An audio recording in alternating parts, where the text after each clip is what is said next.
دل ٹھکانا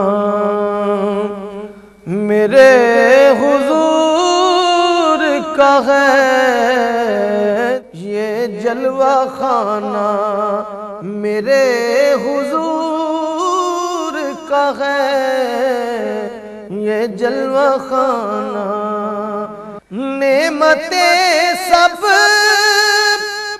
وہی کھلاتے ہیں، نعمتیں سب وہی کھلاتے ہیں، دانا دانا میرے حضور کا ہے، دانا دانا ایک پل میں ہزاروں عالم میں آنا جانا میرے حضور کا ہے،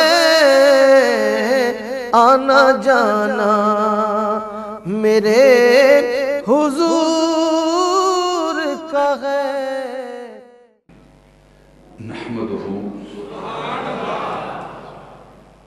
نحمده ونستعینه ونستغفره ونؤمن به ونتوکل علیہ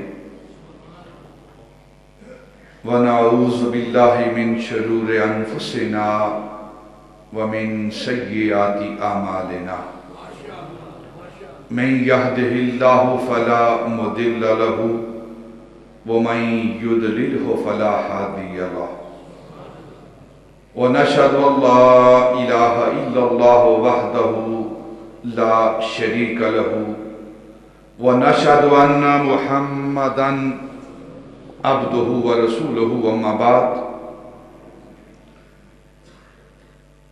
فأعوذ بالله من الشيطان الرجيم بسم الله الرحمن الرحيم قال الله تعالى في كلامه المجيد البرحان الرشید والفرقان الحمید مرج البحرین یلتقیان بینہما برزخ اللہ یبغیان فبأي آلاء ربكما تكذبان یخرج منہما اللؤلؤ والمرجان فبأي آلاء ربكما تكذبان صدق اللہ مولانا العظیم وصدق رسولہ النبی الکریم ونحن علی ذلک من الشاہدین والشاکرین والحمد للہ رب العالمین وقال النبی صلی اللہ علیہ وسلم حسین منی وانا من الحسین وقال النبی صلی اللہ علیہ وسلم الحسن والحسین سیدہ شباب اہل جنہ ان اللہ وملائکتہ یصلون علی النبی یا ایہا الذین آمنوا صلوا علیہ وسلموا تسلیما الصلاۃ والسلام علیکہ یا سیدی یا رسول اللہ وعلی آلک واصحابک یا سیدی یا حبیب اللہ الصلاۃ والسلام علیکہ یا سیدی یا رسول اللہ وعلی آلک واصحابک یا رحمتا للعالمین۔ انتہائی معزز و محترم سامعین، یاران طریقت، ادب خردگان نگاہ محبت، بادہ کشان میخانہ شہادت، قرآن مجید برہان رشید سے سورہ الرحمن کی چند آیات طیبات بینات آپ کے سامنے تلاوت کی گئی ہیں۔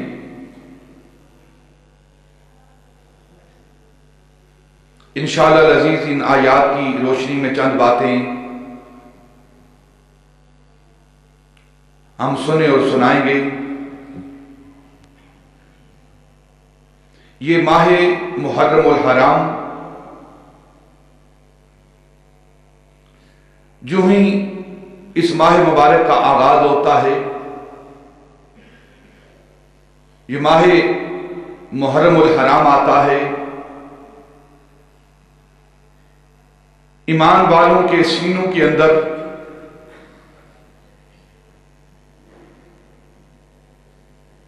وہ چنگاری جو اہل بیت کی محبت کی چنگاری ہے وہ بھڑک اٹھتی ہے۔ اہل بیت کی محبت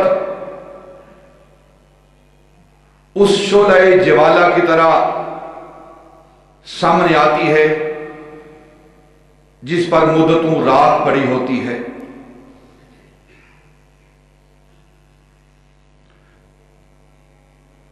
یہ محبت اہل بیت اطہار کی محبت،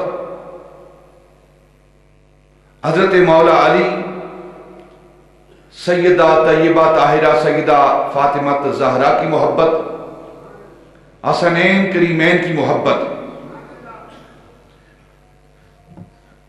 اہل سنت کے سینوں میں اس طرح محفوظ ہے اور محفوظ رہے گی جس طرح حفاظ کے سینوں میں قرآن محفوظ رہتا ہے۔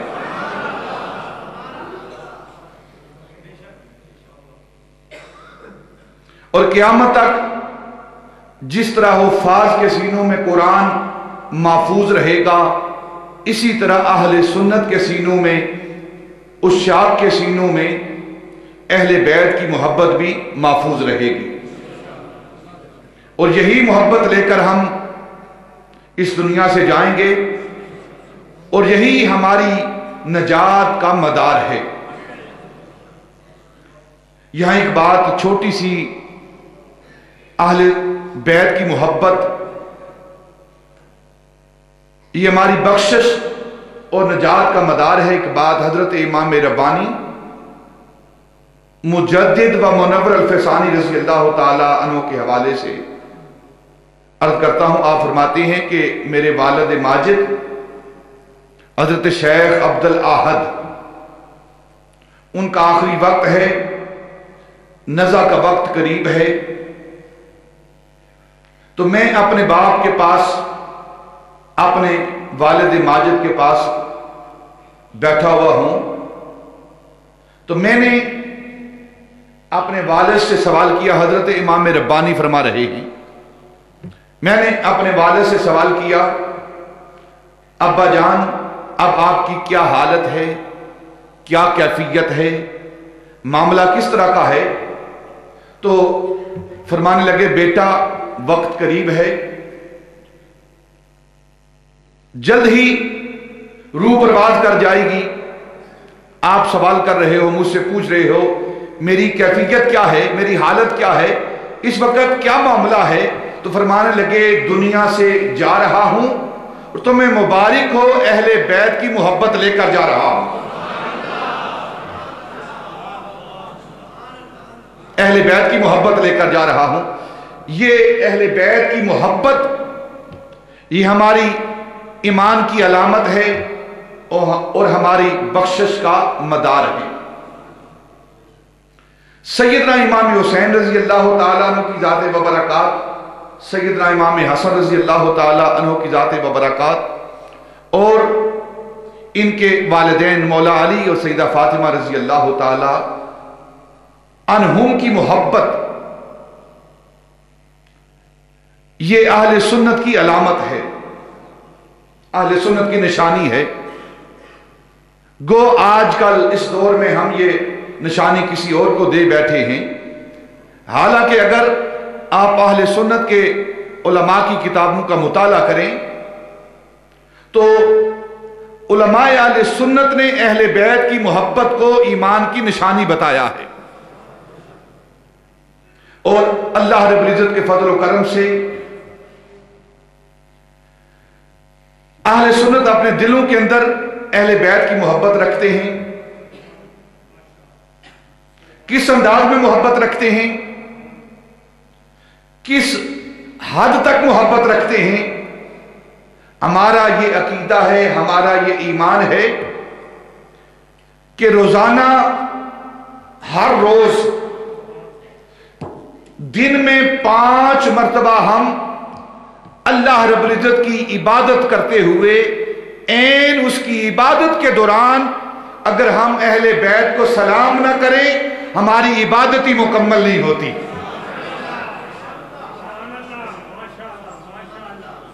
ہماری عبادت ہی مکمل نہیں ہوتی. یہ اہل بیت کے ساتھ ہمارا تعلق، رشتہ اور ناطہ ہے. جب اہل بیت کی محبت ہمارے سینوں کے اندر زندہ ہے اور زندہ رہے گی، پائندہ ہے اور پائندہ رہے گی، آباد ہے اور آباد رہے گی، شاد ہے اور شاد رہے گی. جب ان کی محبت ہمارے سینوں کے اندر زندہ ہے تو جن کے ساتھ محبت کی جاتی ہے وہ زندہ کیوں نہیں ہے؟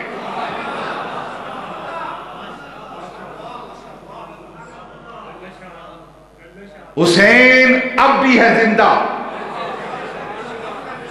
حسین اب بھی ہے زندہ، کربلا کی خاک سے پوچھو،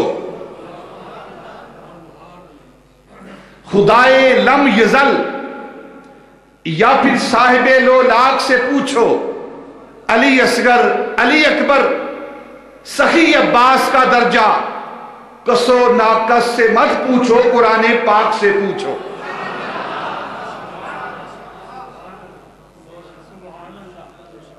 وہ آج بھی زندہ ہیں اور ان کی زندگی کی گواہی قرآن دے رہا ہے اور کربلا کی خاک دے رہی ہے.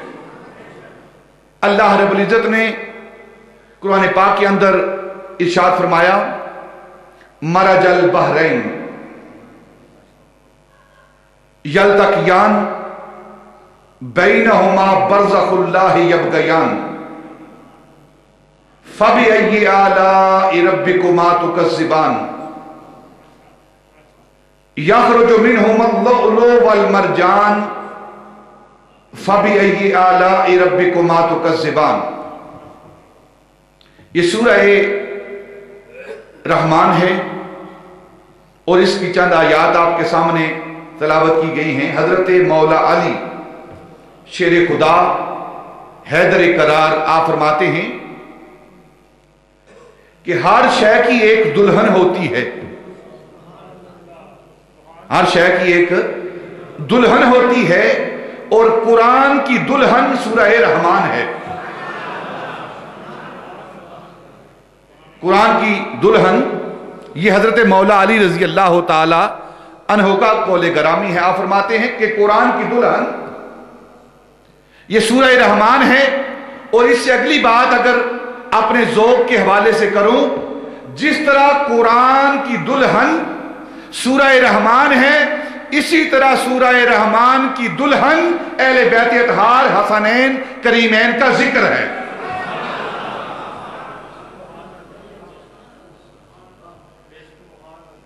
مرج البحرین یلتقیان بینہما برزخ اللہ یبغیان فبأی آلاء ربکما تکذبان. عام فہم سادہ مفہوم آپ کے سامنے ان آیات کا رکھتا ہوں. مرج البحرین یلتقیان، اللہ رب العزت نے 2 دریاؤں کو جاری کیا. یلتقیان وہ 2 دریا، وہ 2 بحر جو اللہ رب العزت نے جاری کیے ہیں. یلتقیان ان کی صفت کیا ہے، ان کی عادت کیا ہے؟ وہ باہم کبھی مل جاتے ہیں اور کبھی جدا ہو جاتے ہیں. یلتقیان کا معنی، بحر کا معنی عام لغت کے اندر سمندر کیا جاتا ہے، لیکن یہاں بحر کا معنی دریا کیا جا رہا ہے.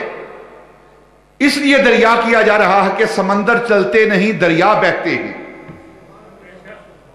دریا بہتے ہیں، سمندر بہتے نہیں. وہ قیام پذیر ہوتے ہیں، ایک جگہ ٹھہرے رہتے ہیں. دریا کی یہ صفت ہے کہ وہ بہتا ہے. تو مرج البحرین دو دریا بہائے. کس نے؟ اللہ رب العزت نے. یلتقیان، وہ کبھی ملتے ہیں اور کبھی جدا ہو جاتے ہیں. بینہما برزخ لا یبغیان، ان دو دریاؤں کے درمیان ایک آڑ ہے، ایک برزخ ہے، ایک پردہ ہے، ایک دیوار ہے. لا یبغیان، جو ان دو دریاؤں کو طغیانی میں نہیں آنے دیتی.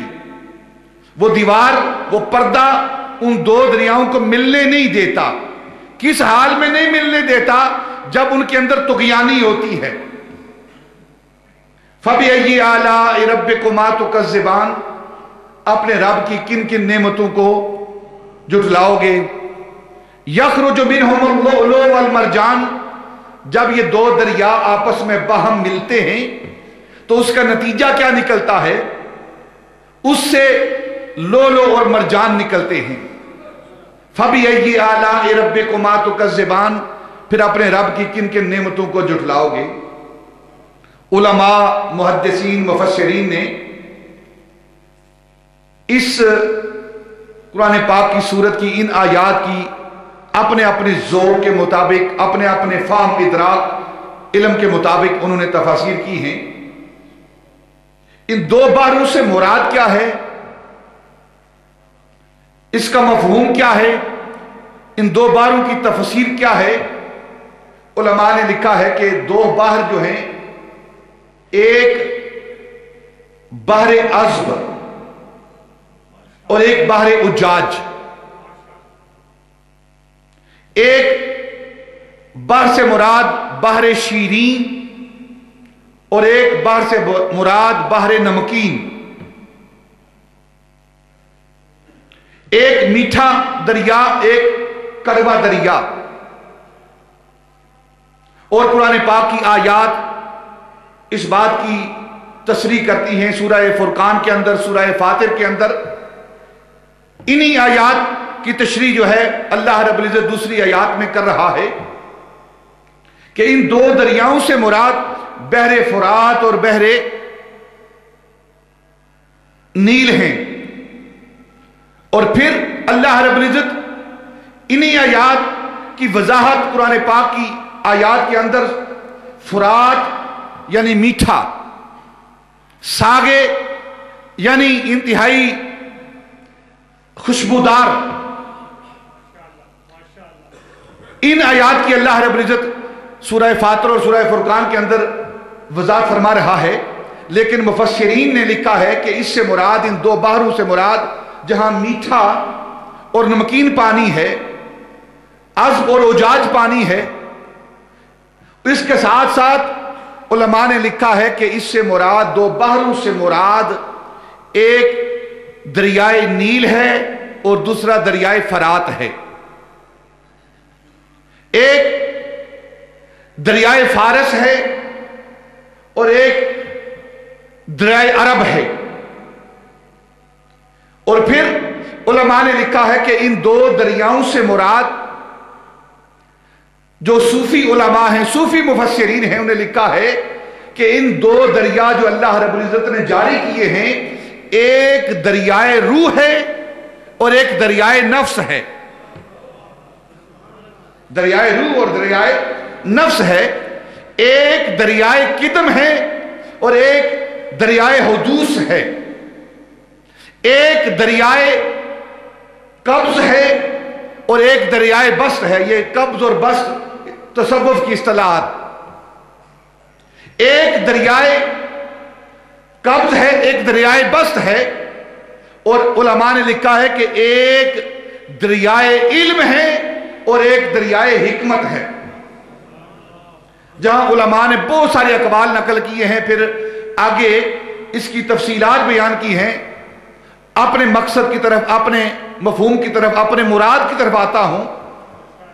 ان دو بحروں سے مراد جو حضرت امام جعفر صادق نے لیا ہے، جو انہوں نے تفسیر بیان کی ہے، حضرت عبداللہ بن عباس رضی اللہ تعالی عنہ نے جو تفسیر مراد لی ہے، جو مفہوم مراد لیا ہے، اور جس کو حضرت امام زرقانی نے اپنی